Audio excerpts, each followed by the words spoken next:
shot there. Got him with a right and another one. I'll tell you what, Prust was connected with about 5 flights. John Tortorella's patting Brandon Prust on the back. I mean, he's such a popular guy here with the New York Rangers. Brandon Prust! And they're still going. Can you believe Brandon this? Prust in his second scrap today. Prust looked like he got a shot there. Got him with a right and another one. There's a chance they score! Brandon Prust! Prust looked like he got a shot there. Got him with a right and another one. Fires one towards the goal. That's going to be gloved by Travis Ridgen. Well, this is more like it. This is Slangin' the Biscuit. Here's Travis Ridgen and Dave Wheeler. Ladies and gentlemen, welcome back inside the Slinging the Biscuit summer interview, now the fall interview series. Today's guest, this guy is the pride of O Vegas in the OHL, Ontario Hockey League. He played for his hometown London Knights, standing 5 foot, 11 inches. Those are two separate measurements, over 1,000 PIMs. 10-1 PIM to point ratio, strapping up for the Vancouver Canucks, Montreal Canadiens, New York Rangers, Calgary Flames. He is a business owner, just shy of 500 NHL games played. Welcome to the podcast, Mr. Brandon Prust. Hey, boys. Thanks for having me. Does it feel a little different being interviewed on a podcast than it did over the loudspeakers of the forum? The forum. Or Bell Center, I guess Bell Center.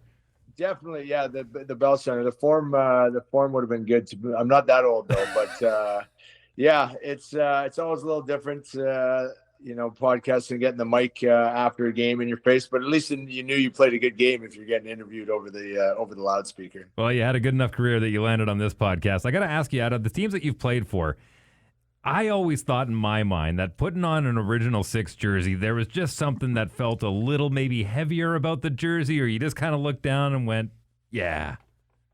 Montreal, Rangers, it's just something, like you said, it's something different.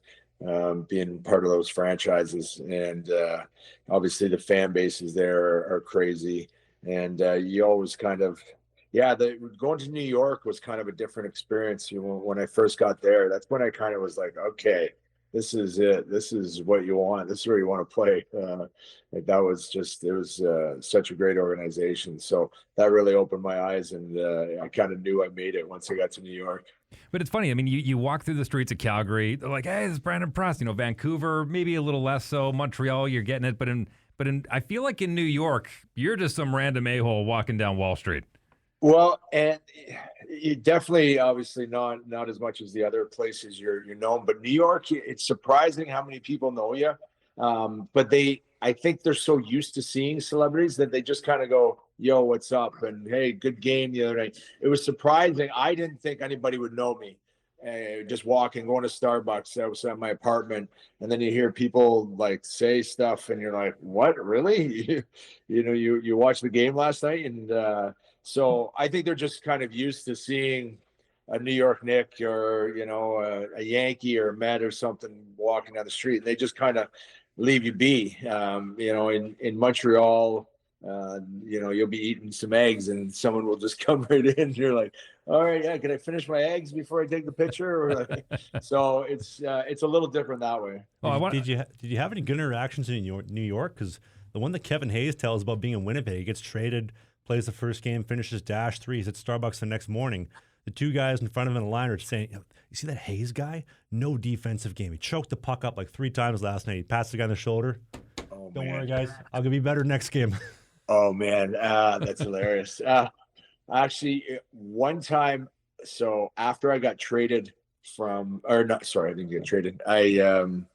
When I signed in Montreal, when I left New York and I played for Montreal the next year, we met them in the playoffs, and we went to the semifinal. We went to the conference finals, and I think it wasn't the next year; it was a year after. So, and that's when I broke Derek Stepan's jaw. Game 3, I had Derek Stepan break his jaw. I got suspended for 2 games, and I'm walking to the rink the next day. Obviously, I didn't go on the bus. I'm suspended. I was walking with Travis Moen. We're walking to the game, and there was fans just screaming at me, yelling at me. So guys following me. with a camera as I'm just getting heckled by all these people that were like wanted to kill me because I broke Steph's jaw. Like they were ruthless. I was like, hey, you guys used to love me a couple of years ago.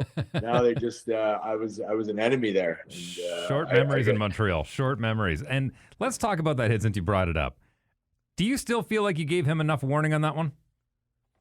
I mean, you got to know who you're on the ice. You're on the ice with. So, one, we were down 2-0 going to New York. Like I first couple shifts, there was no puck for me. I was just crushed. I had to change the momentum of the series, right? Like I was kind of taking matters into my own hand. I was gonna just hit everything and try and get the guys going. Obviously, Step was one of my good buddies. We locker partner. We sat beside each other in New York, and so a good friend of mine. I wasn't obviously trying to hurt anybody, but I was going out to hit people. And he moved the puck, and I just was finishing my check. The check's clean. It's a fraction late. They say a late check is like 0.8 seconds or something, and I was like 1 second after he moved the puck. So it was literally a difference of 0.2 seconds. So yeah, it was I mean, if he didn't break his jaw, would I get suspended? But he had but he didn't miss a game. He didn't miss a beat. So. I was challenged how broken his jaw was because I've broken my jaw twice and there's no way I was playing. Was there a phone call that happened after? Yeah, I called him and apologized. I think I called him or texted him. Actually, I texted him and then I don't think he really responded. And then I think I said something in the media the next day, and then he called me and said, "Hey, sorry, I was just like, I was kind of flustered and didn't get back to your text or whatever." So we ended up chatting, and we see each other at alumni games and still talk about it to this day. Gave you 2 Mississippis, fella. There was still a third waiting for you. Yeah. What was it like playing in New York, though, as far as like having Torts there? That must have been an experience. Yeah. You know what? Torts was one of my favorite coaches. He was a hard ass, but I mean, I loved coaches that, he was passionate. He cared. Great X's and O's. Always a great game plan. We always knew what to expect out of the other team, and we always knew what we were doing in every situation. So, and he was just an honest coach. If you sucked, he was going to tell you that you sucked, and I appreciate that. And he didn't care if you made $8 million or you made $1 million. He kind of treated you all the same, right? So I loved him, and my time in New York was some of my best hockey I played, right? So it was definitely a great experience. Well, you must have liked him because you played for him twice.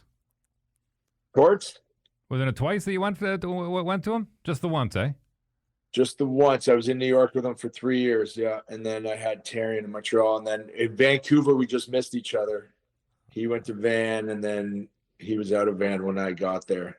I feel like he gets like such a bad reputation of just like being such a hard ass, and there has to be a soft side to him where he's nice with the guys or whatnot that you'd seen. Yeah, he's good. He's good. He was, he always, you could always chirp with him and make fun of him. He'd make fun of you. He was good, and he was good with fans and good family man, right? He had good values, and knew family came first. And but when it came to hockey, he was passionate as hell and wore his heart on his sleeve. So I liked it. It doesn't, some people, like when he went out to Vancouver, that team wasn't built for a military coach, right? There's some teams that are, even when he first got to Philly, they were, and even Columbus, right? They had soldiers, right? They had guys that were ready to go to war. But you get to a team that's, used to playing together and used to, Alain Vignon, and they could kind of do whatever they want. And then they had this drill sergeant come in. They're just like, "Fuck you, buddy, get out of here," right? So, like, it was just, I played Vancouver. I knew that. Like, I heard it firsthand from some of these guys. Like, they were just, "No, you're not coming in here and bossing us around." Basically, they had their little boys. They had their boys club. So.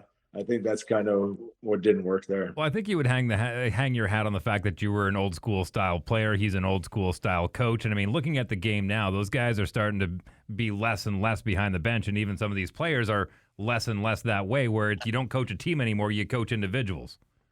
Oh man, it's crazy. I'm now that I'm in coaching, I see it all just like that. it's I mean, you're just doing a lot of back rubbing. Right? You're just trying to hurt nobody's feelings, right? And just kind of make sure everybody's good. It's just a little bit different. You can't like some of the coaches that I had, oh my God, they would tear your soul out. They would just rip you, right? Like I've seen coaches make grown men cry, and they just get back out and nothing really happens. But now you got to be, you definitely got to coach a different way, teach. And for me, for my philosophy is just be honest with these guys, right? Like my door's open, but I'm going to be brutally honest. If you played like shit or you're not competing, I'm going to let you know. Right. So, but you got to try and, you got to try and keep everybody happy. You got to manage players. And I think Tort started learning that. And, I think he got better at that, adapting to managing players, right. And trying to make sure because you want everybody happy, right. If you have a couple miserable guys, it really affects the whole team. So you're trying to do your best to make everybody happy. Now, do you find that the game is moving in the right direction, or do you think you could spice a little bit of that old school in there? It's tough to say. Obviously, we're kind of old school guys, right? And I think the fighting is kind of obviously junior. It's kind of going backwards. They can only have, or not backwards. I mean, you can have 3 fights now, and you start. I remember we had 34 one year in junior. These guys are allowed 3, and they start getting suspended. So it's different that way. But I think the NHL has done a good job at kind of that fighting seems to be coming back a bit. Guys are sticking up for each other, but it's just more middleweights. You don't have those big heavyweights anymore. You got just a lot of middleweights going together. So you watch the fights, and they're like, "Oh, that was a great fight." And, in your head, you're like, that's just because they didn't really know how to fight. They were just chucking, right? So, but I mean, it's tough to say. Obviously, it's changing. It's a lot of skill out there. And I remember Torts actually said something in an interview. He said it's a dumb game now, and it's true because nobody watches hockey anymore. These kids, they just watch highlights. They cannot sit down and watch a full hockey game. Like I gave my guys even homework. I was like, watch an NHL game tonight. Pick one game and watch it. Please just watch it because they don't see how plays develop. They didn't see how they saw the 2 passes before the goal, but they didn't see how they broke out of their zone or, you know what I mean? They don't watch. And if they do sit down and watch a full game, they're probably on their phone for most of it. So it's just they're just not as smart, I don't think, anymore, right? They're just kind of, some guys are tunnel vision. Some guys, you're like, where did you watch hockey? So I think that's one big thing. I wish, like I learned, I think I was smart at hockey because, or I had a good hockey IQ because I grew up watching the London Knights, and my dad would take me 4 years old, and I would just sit there and watch every Friday night. I didn't even watch Zamboni go round and round. I didn't move, and I just watched hockey for years. And that's brought up my hockey IQ, and it kind of helped me with my success in hockey. Can I ask, what was that experience like going to those games with your dad? Because you just gave me a little bit of deja vu myself personally. I remember my dad taking me to skate for the first time when I was 4 years old, and I could close my eyes and I could smell the arena and feel that experience. Was it the same way for you with your dad? Yeah. Every Friday, my dad and his buddies would pick. Or me and my dad would go. We'd meet them at the bar. They'd be playing pool. I'd be, I don't know, sitting there having some chicken wings and a Coke, and we'd go to the game, and we would, back then, my dad was, he would just leave me, like back then he would just leave me. The same people would watch me during the intermission when the Zamboni was going around, and my dad and his buddies would go out to the bar and have a beer and smoke. And I would sit there and watch the Zamboni go round and round, and they would just come back. I wouldn't even know they were gone most of the time. And I remember my first game when I played for the London Knights, my dad ran into the guys that used to watch me in between periods when they went out for a beer and a smoke. And he said, "Kevin, good to see you." They hadn't seen each other in years. And he said, how's Brandon doing? And he said, well, he's right out there, number 33. And they were like, no way. And so it was pretty cool. And then I ended up meeting them after the game. And, I didn't even really know they were watching me back in the day. They were just the guys in the standing room with them, and they just kept an eye on me. It's not like they were kind of sitting beside me. They were just kind of up behind me. And I guess they were my little guardians. Oh, man, that's so awesome. You couldn't do that nowadays. They'd be calling Child and Family Services on your dad. Oh, yeah, for sure. For sure. I'm curious. Now that you're in a coaching realm, and you talked about the attention of a lot of these players. It's weird because, again, coming from the generation where you would see a guy who had even a cup of coffee in the show, be like, "Oh, I remember you playing in this game." Where now these kids can go home and literally pull up clips of you on YouTube and say, "I saw you last night that game against whoever." Is there a different kind of, respect's the wrong word, but a different kind of connection that the players have with your time playing in the league? And I think they know that you've been through it, and they know you've been coached by a lot of guys. And so it is kind of, I think, a different type of respect thing, right? They know, I have a lot of London Knights players that are going to be kind of going up to the Knights, right? And they know my hockey career started with Dale Hunter, and he's still coaching there. So, and I coach a very similar way to him. Sorry, my cat's trying to get in the picture here, crawling around.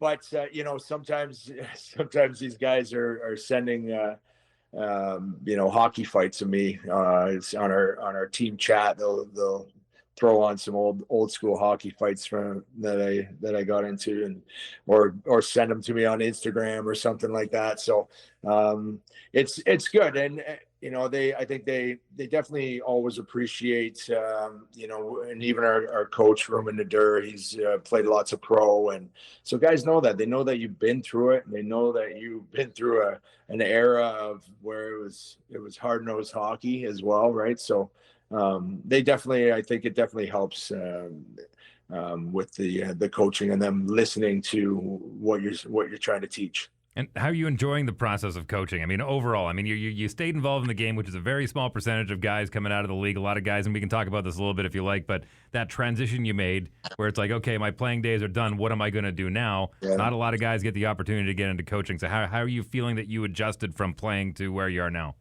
Yeah, I'm really happy I did it, and I actually wish I did it sooner. When I first retired, and the Knights asked me to come on board with them in some capacity, right? And then because I'm good friends with Dylan Hunter and Dale, and very close with all those guys. But when I first retired, I didn't know what I wanted to do, and I just wasn't really ready for it. I wasn't really ready to I just retired, and I wanted to travel and golf. I wasn't ready to get back into a job. And so I kind of didn't really get into it right away. And then COVID hit, right? So it was kind of at the end of COVID, I opened my gym, and then got the opportunity to coach. And I love it. It's actually, like I said, I wish I did it sooner. It's good. It's the next closest thing to playing. You're right back into the fire. The blood's pumping. You're getting amped up for games. You're trying to get the boys amped up. Sometimes you wish you could jump out on the ice, but it's good. And to see these guys progress and learn and become better and win hockey, it can get emotional sometimes, right? To see these guys and see them improve and see them buy into the system and win hockey games. It's fun. Well, it's funny you say that, and coming from a guy, and it's been eons since I've coached, but I remember that's one of the biggest things that I found when I was behind the bench is trying to tell somebody what to do out there and not being able to go out and show them how to do it. Yeah, that's and even today we're working on some power play PK, and I was trying to show some PK, and at least in practice I can still move around pretty good where I just let the guys. I actually played PK. I said, you just can't shoot it. But if you see a lane, if I'm not in your lane, you can shoot it. And just showing the guys how to properly get in lanes and shooting lanes and stick passing lanes and stuff. So it's good to get out there and do that. But yeah, when you're on the bench, drawing it up on a board sometimes just isn't good enough, right? So but the guys are good, and I got a good group of kids, and it's a lot of fun. I got to ask you, since you're raised in London, played in London, back in London. Do you have aspirations to kind of move up in your coaching career, or are you kind of happy where you are? Yeah, I would love to move up in my coaching career. Obviously, if some opportunities come up. I do have the gym here, which is kind of something for right now. I don't want to leave, and I need to be here for that. But if a big opportunity, the gym can also run itself as well. So if something big did come up, I could definitely leave and do it. But right now, I'm just kind of going day at a time. Season at a time. This is season 2. And we'll see where it takes me, but I'm definitely really enjoying it. And I wouldn't be opposed to, moving up and seeing what that looks like. You said you did some traveling after you retired. Any highlights? Yeah, actually, well, I went, so David Boland is a good friend of mine in Florida, and Brad Richards is a good friend of mine still, and they're both Florida guys. And I was traveling kind of everywhere, just golf trips, right? Going to, Arizona and Florida, and what's the one out in east in Halifax? You're talking about the Cabot Trails? Yeah, Cabot Links, all that. But I went to the Grove, Michael Jordan's course. Wow. So that was pretty cool going there. And so Wayne Gretzky was golfing and DJ was golfing.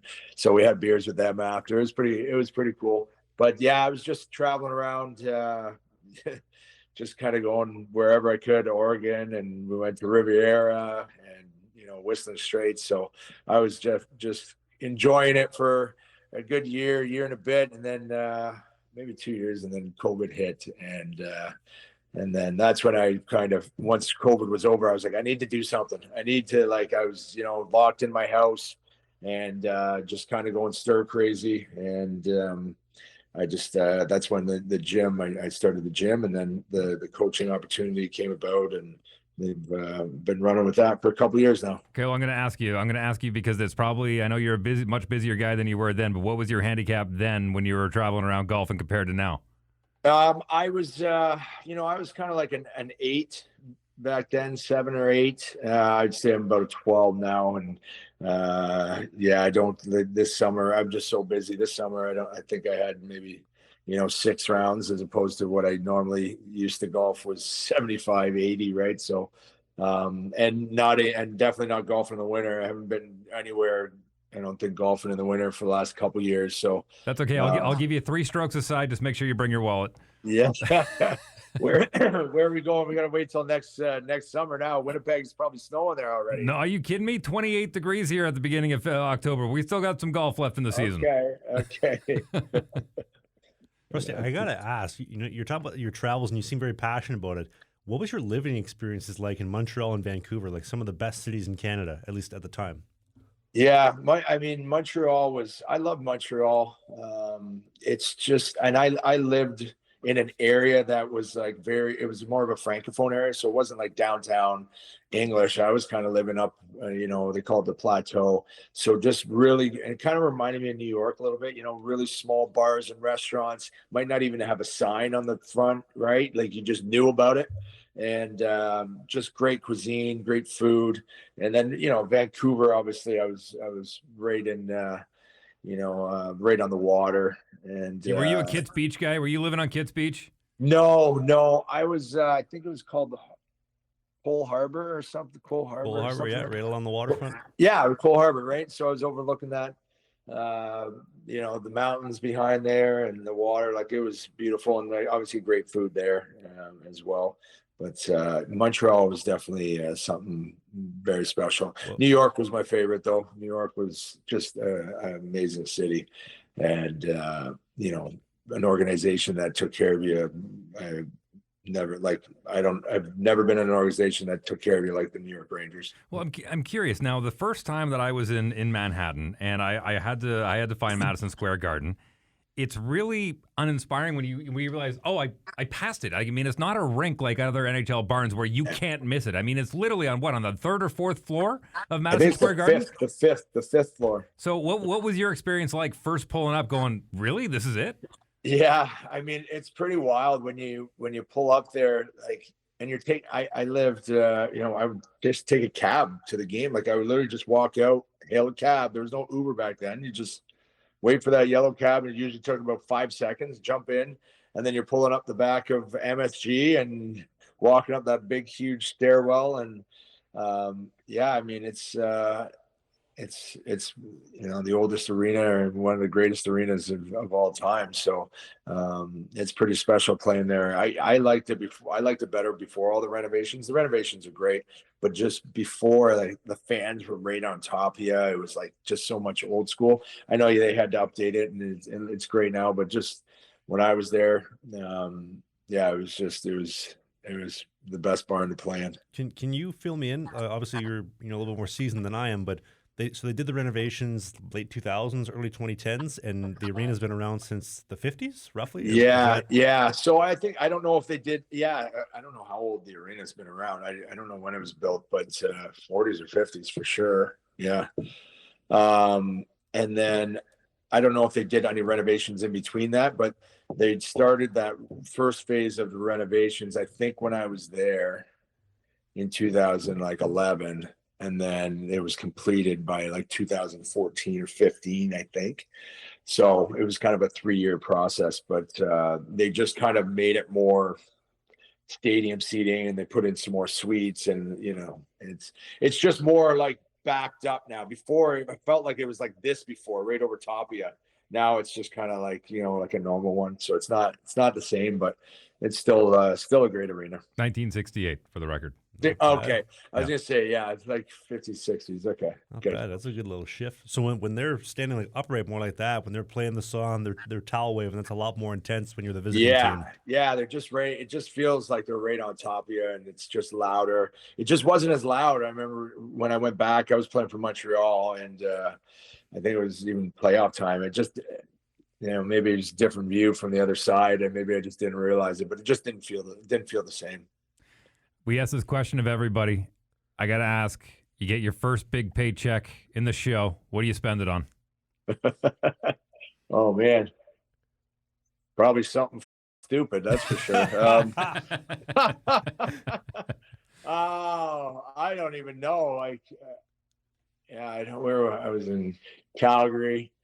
I probably, well, my first paycheck, I think I was called up my second year. I was up for a few weeks, maybe a month.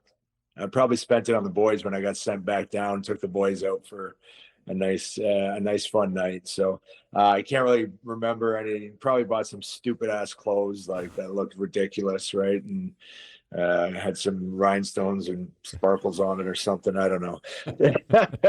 Maybe a watch. I probably bought a nice watch. I can't really remember what I spent it on, but nothing too spectacular. Well, speaking of barns, I was actually having a conversation with Pete Zedlacher, who's a comedian in Calgary, and we were talking about the old Saddle Dome. Man, they got to get a rink built there in Calgary sooner than later, because that thing was falling apart back in 99-01 when I was there. And then they had that big flood, like a few years back, right? Yeah, the Bow River flooded, and the whole ice level was flooded out. It's crazy. Did they get it approved? I know they have the plans, and then they're just waiting for the city to approve it or somebody to build it. I think they're waiting for a new mayor.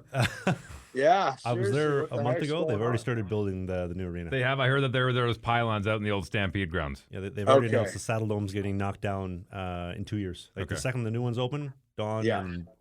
Okay, so they have approved it. Okay, because I knew there was some snags going on with that build, but that's good they're doing it now. Because I mean, the Saddle Dome's obviously a great place to play as well. Like that's especially during the playoffs there. That's one of the best barns. Sea of Red. That's a fun time. But so that place will be missed, but it definitely needs an upgrade for sure. What was living in Calgary like? It's like Joe Louis, right? Detroit. That building was amazing, but you got to eventually move on. Yeah, totally. What was living in Calgary like? I asked you about Vancouver, Montreal, but what was living in? I loved Calgary. That was my first couple years NHL. I was with the Flames for 5 years, right? Just up and down in the minors for a few years, and then 2 years full. But great city, just great kind of nightlife and restaurants. But just kind of a smaller area, but yeah, great city. I still have lots of friends out there, and still try to get to a Flames game every once in a while. So I was there last winter. I went out there for a game and had some fun with some of the boys. You ever been to the Hawthorne Dining Room in Calgary? I don't think so. I don't think they let him in. What is it? What is it? It's the restaurant inside the Palliser Hotel, like the 1914 hotel. It's one of the most gorgeous dining rooms, place to have a meal I've ever seen in my life. Oh, really? Is it? And it's been around for a while? Yeah, the Fairmont Palliser. It was like an old Canadian Pacific hotel. Now it's the Fairmont Hotel, and since 1914, gorgeous hotel. Okay. No, I don't think I've ever been there. Prusty, would I be accurate in saying that there are some guys that can play the game, leave whatever happened on the ice, and there's certain guys that kind of take that kind of stuff home with them? I kind of feel like you're the guy that would take a lot of that stuff home with them. Have you been able to kind of put to bed a few of these issues? Like I'll bring up the Brad Marchand thing. Are these a few of the things that you've been able to kind of walk away from after now being away from the game? Yeah, for sure. I was never really, I would take home if I played like shit. If I was, if I did something like I would take home, right? Like I think my parents or my girls or whatever, if I had a girlfriend at the time or a wife, they knew if I played a bad game, probably just stay away. But fighting or anything that happens, for me, I was looked at it as like, we're all doing the same job. We're all out here trying to make an impact, whether it's be a rat or fight or beat someone up or hit or score, whatever your role is. I mean, you got to do it, right? And so I respected everybody that way, and never really took too much of that home with me. I've come to terms. I've come to terms with everything in my career, and I've got closure, if that's what you're asking. Okay. So, yeah, there's no hard feelings left in this body. Well, there's one thing that I kind of wanted to draw parallels with, and I think you're one of the very few people that could kind of answer this question, but you're dealing with young men now who are coming into the game, like I said, with attention spans that are very short. They've got Instagram, they've got all these distractions, and they've got, like you said, just watching highlights and everything in short bursts. When you were playing in the NHL was really kind of experimenting with trying to expand their brand and get into different eyeballs and get into different people's faces. And I don't think a lot of people know this, but you were married at the time and had a wife who was part of that experiment where they did I can't even remember, was it the Housewives of the NHL or NHL Wives? Hockey Wives. What was that like as a player? Walk me through that. So when it first, I think I was kind of tricked a little bit. My wife, she was like, hey, they want to do like this documentary, and I think she might have just explained it as like, I thought it was just kind of a one weekend, like they were going to shoot something, and she was getting pretty big into the TV and modeling up in Quebec, right? So she had a pretty good career going, and so I just kind of thought it was something, for a day or a weekend or something. So they came and shot, and I was like, all right, that wasn't so bad. We're done, right? And she goes, well, yeah, but they're coming back in like 2 weeks. And I'm like, why? She said, well, they come every 2 weeks for like the rest of the year. I was like, what? I'm like, I didn't know about this. I'm like, you didn't tell me that. And so I think I was kind of tricked into it, but it ended up being an okay experience for me. They were pretty respectful. I could kind of choose if I was going to be in it or not.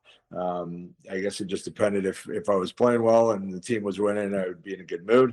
If I wasn't playing well, we were losing, I'd say, fuck off. You can do this, shoot yourself, or I'm not going to be around for this one. That was kind of one thing. Actually, I remember Bernier was on the show, and I was shocked because he was having a little rough time in Toronto at the time. I think they lost 10 in a row. And then when the show aired, he was on that episode. And I was like, oh my God, he's still filming while he's going through this? Man, what a strong man, dude. Because I would be like, get that camera out of my face, right? So it was definitely. And then I think my girl was kind of a fan favorite, so they kept asking her every year. So I think we were kind of a popular couple, so we were always asked to kind of come back. And like I said, they were always pretty respectful. with us and the filming. And, I think some people, my friends and family, had some good experiences with it, and it was fun for people. And I could just pick and choose, right? So I could say, yeah, sure, I'll be in this shoot, or no, I'm going to sit this one out, right? So it was good. It was a good experience. Well, I'm happy to hear you had a good experience in all of that, because now I kind of feel like that there's less control, and a lot of the wives and girlfriends of these players, where the players don't have as much free space in that realm because the league kind of clamps down on them a little bit more as far as what they can do with social media. It's more of the families that are doing that on their behalf, and there's no boundaries around it. You know what I mean? Yeah, I know. So I think I'm wondering if the league put a shutdown to Hockey Wives, because that was a pretty big show, and it really brought a lot of attention to the NHL. Like, a lot of girls would only know me basically from Hockey Wives. So it brought a lot of attention to. So I'm not sure. I'm sure the NHL's kind of said, yeah, we're not going to do that again. But now the guys definitely have to be careful. That social media is a crazy thing, right? So I think they just kind of let their girls do their thing. Happy wife, happy life. Just, do your thing, and I'll just play hockey. So it's not a terrible thing. And I don't know. The NHL you can't control everybody, right? So they just try to guide the guys, because you definitely got to be. It's a different world there now. When we played, it wasn't that bad. So I can't imagine what these guys go through now. I would recommend just stay right off it. Well, is that the advice that you're talking to your kids about? Is there an education there as well in that realm? Oh, for sure. Just don't just don't engage. Just don't engage with people, right? There's a lot of people that they got nothing to lose. They're looking to take you down, right? They're looking to, just fire you up. So just don't even engage, would be my recommendation. Have social media, but just keep it try to keep it for positive purposes as much as you can, and as hard as that is. Well, and that's a perfect opportunity to run into a fairly new segment that we're doing on the show, and that's help Trav find a girl. Now, Brandon, you're really good at helping your kids. I've got a 29-year-old one right here who's looking for love. What advice can you give my guy here? Oh, man. Be brutally honest, Prusty. I could use it. The dating market's tough out there, man. Oh, man. What some advice? Oh, man. I'm not the one to ask for love advice. Can I give some context so that I can kind of give you some parameters to play with? You fly to London and come hang out with me. We'll find you a girl. I don't know if that's going to be better or worse. I know the girls out in London. In Western University? Come on, man. Yeah. You're out in Are you out in Vancouver? Yeah, I'm out in Vancouver. It's How do I describe it? We've been talking about trying to get me to get up to Calgary to find more of like a blue collar, more like a let me do the blue job, she does the pink jobs type of deal, because the dating market's tough. You got the men acting like women, the women acting like men type of deal. Yeah. I wouldn't mind. I mean, do the reverse, like find a good hardworking woman that's bringing in some cake, and maybe sit back and relax, right? I tried that. I thought about if I get a good gal who's like a lawyer. I was actually, so there's this one Latina gal that I've been seeing the last little bit, and she's very spicy to say the least, but she's always flexing on me. Travis, I have my 2 degrees and I have my big girl job. And I was telling Dave on the car ride here, when we were carpooling to do the show with you, I tell her this all the time. I said, sweetheart, at no course ever in human history has a man ever said, yo, Wills, Prusty, you see that PhD? Oh, it's so hot. Look at that mask. No, it's look at that low cut V shirt. Look what's in the yoga pants. Nobody gives a shit about your degrees, but all these women love their degrees, but it doesn't move the needle for me. So Prusty, as a 29-year-old who has statistically escaped his first divorce by not getting married pre-30 and looking to continue that streak and finding more of a traditional woman, what advice would you give me? Because it is a lot cheaper and easier to learn from the mistakes of others than doing myself. Well, I mean, one thing is I don't know where you go to find them, right? I don't even know how I met mine. It was usually kind of maybe at a bar or something. Like now, I've never been on a dating app. I don't know how. You just got to get out there, and one's going to hit you, I think, and you're going to realize it. But yeah, I mean, like I said, I'm not really the one I wouldn't even know where to start to look.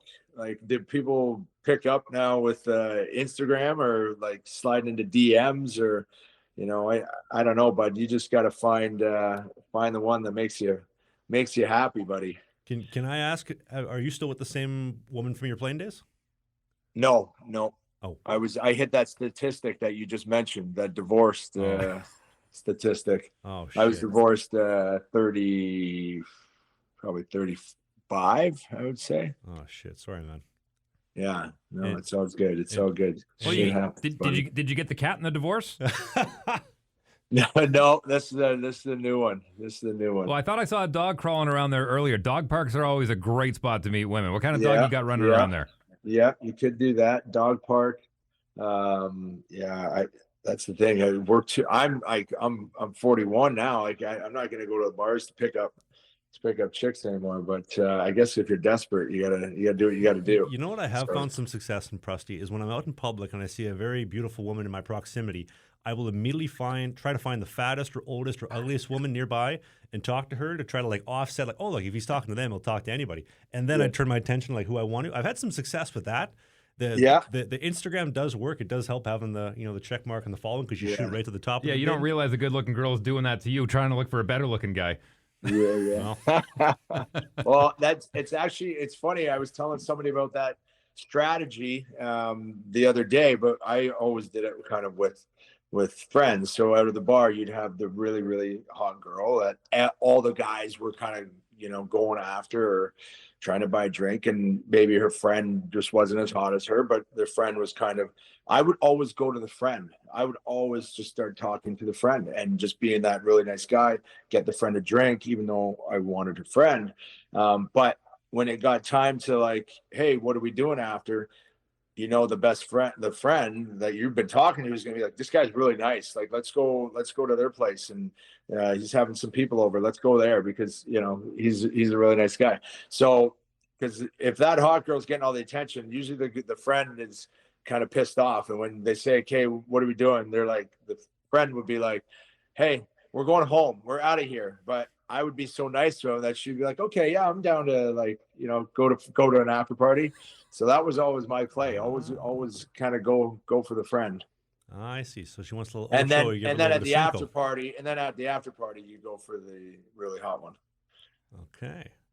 He's jotting all this down. I know he's making mental notes now. No, there's some light bulbs. Go ahead, Prusty. Yeah, but like you said you would kind of talk to somebody else so that the really hot one would notice you and say, oh, he's just a really nice guy, right? I will say it's interesting. I heard from a good friend of mine that when he has his wedding ring on out in public, he'll get significantly more attention than when he doesn't.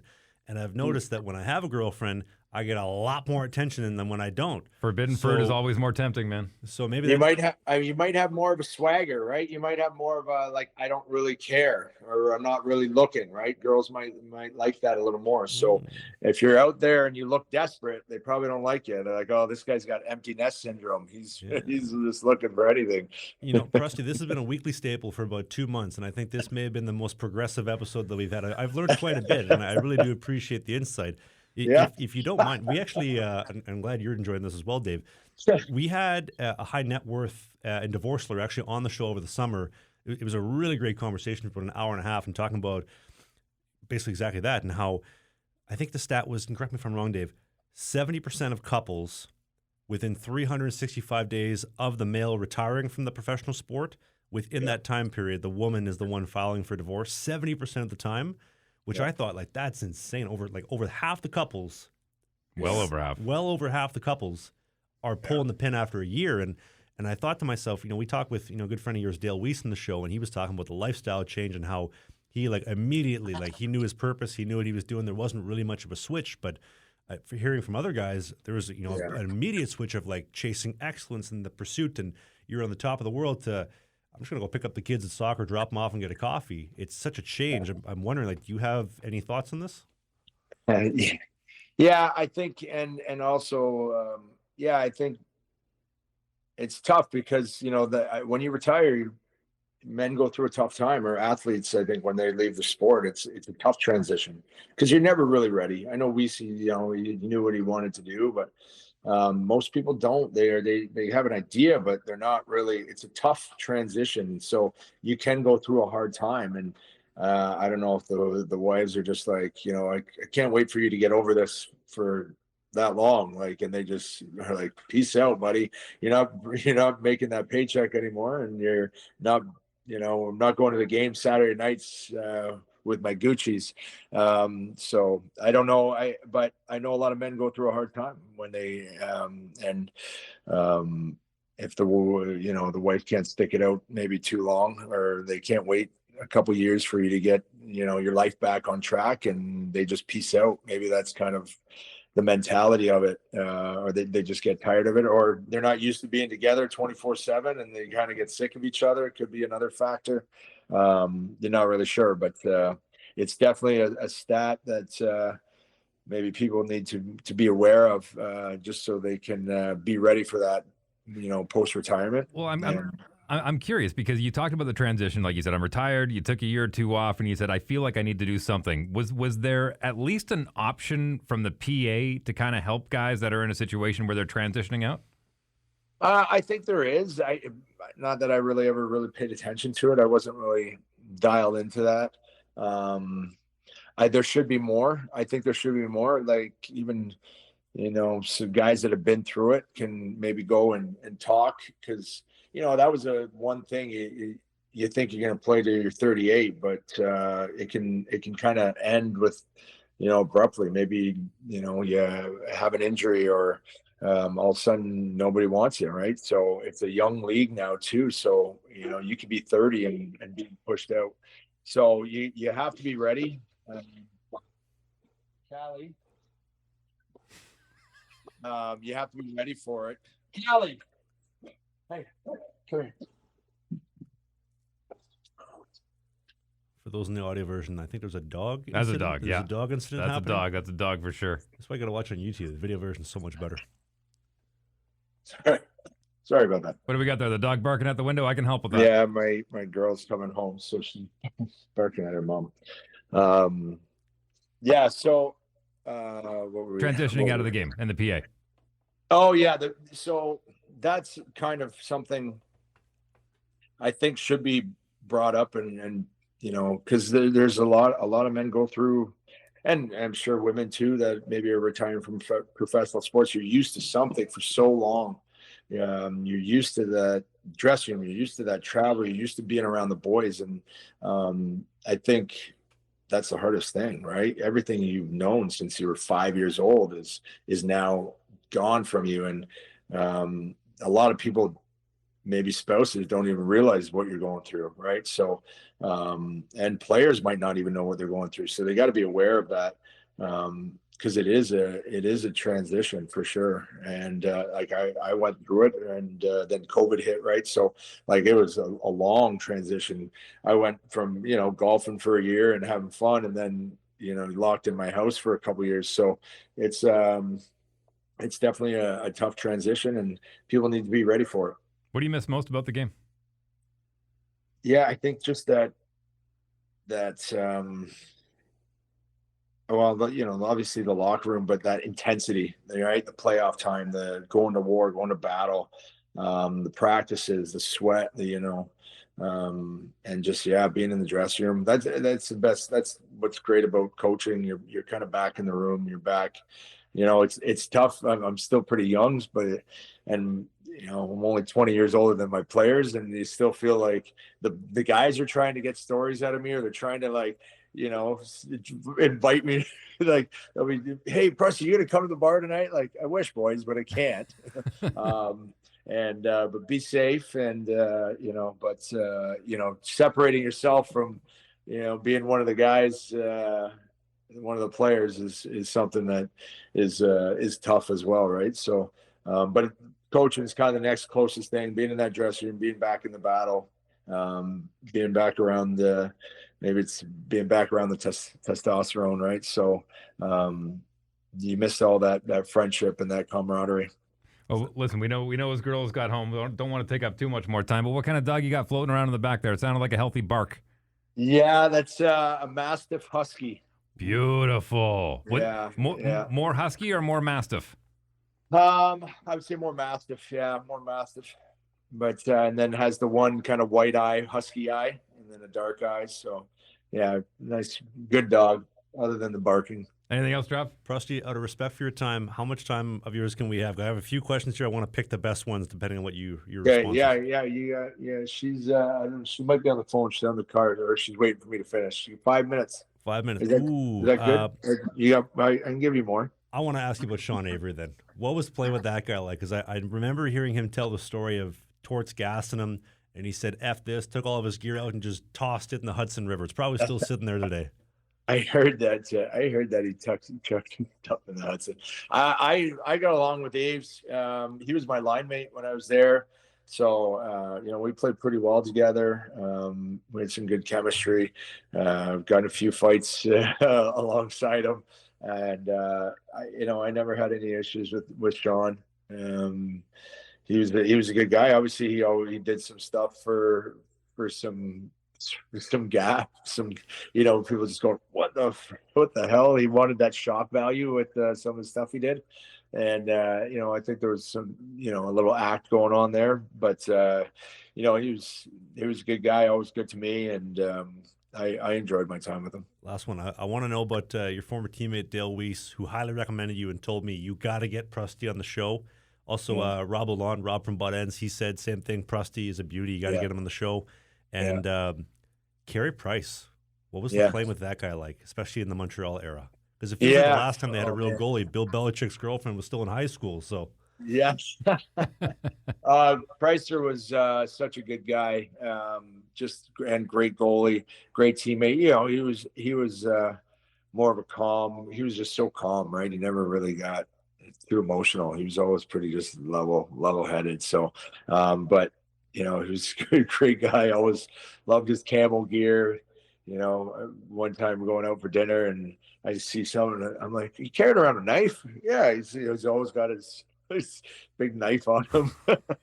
Like just a beauty. So definitely, I was definitely blessed with some good goalies in my playing days. So Lundqvist and Pricer back to back was pretty special. So I always made sure I took care of those guys, and they always took care of me. So when anybody touched them, they knew I was going to kill them. So I know they did go head to head in the playoffs for just one game, but if you had to pick one, who was the best goalie you played with in your career? You only can pick one.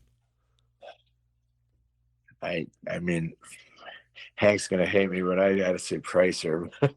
But I mean, it's close. I mean, Pricer was just so he was bigger and just harder to. I don't know, the way he moved was just so smooth. Maybe it was just a little more elegant to watch. But I mean, it's tough to say between those guys. I even had Mika Kiprusoff, who was a great goalie in Calgary, and. I had Brian Miller as a goalie, so I had lots of great goalies. But we'll give Hank best dressed, hands down. Oh yeah, for sure, best looking goalie for sure. That's best looking and best dressed for sure. But I had a lot of good goalies, man. But Price was pretty special. And the knife, he just had the knife in his pocket, just bringing it out to dinner type of deal? Yeah, just on his hip. Yeah, right on his hip. Yeah, just like a little knife holder. I don't know, like it'd be like a gun holster, but a knife holster. Must have been ahead like of his time. It was like a hunting. It would be like a hunting knife. We're in the city. We're going to fucking. We're going to a restaurant and we're not out in the woods here, Price. Well, look, old habits die hard. I hear that guy used to get flown in by his dad for games when he was growing up on the West Coast. So you take what you're familiar with. Yep, exactly. He was. That's how he probably carried that thing around him his whole life. Prusty, had a really good time enjoying you, watching you play, man. It was a great run in the show. I wish you all the success with your coaching career and your new endeavors in your gym. Take him out, Trav. Ladies and gentlemen, that was Brandon Prust. Prusty, thank you so much for joining the show. I'm Travis Ridgen. That's Dave Wheeler. We do new episodes of this show every single Sunday, 11 a.m. Eastern, 10 in the Prairies, 9 in the foothills of Calgary, 8 in the Pacific Northwest, and we will see you next Sunday.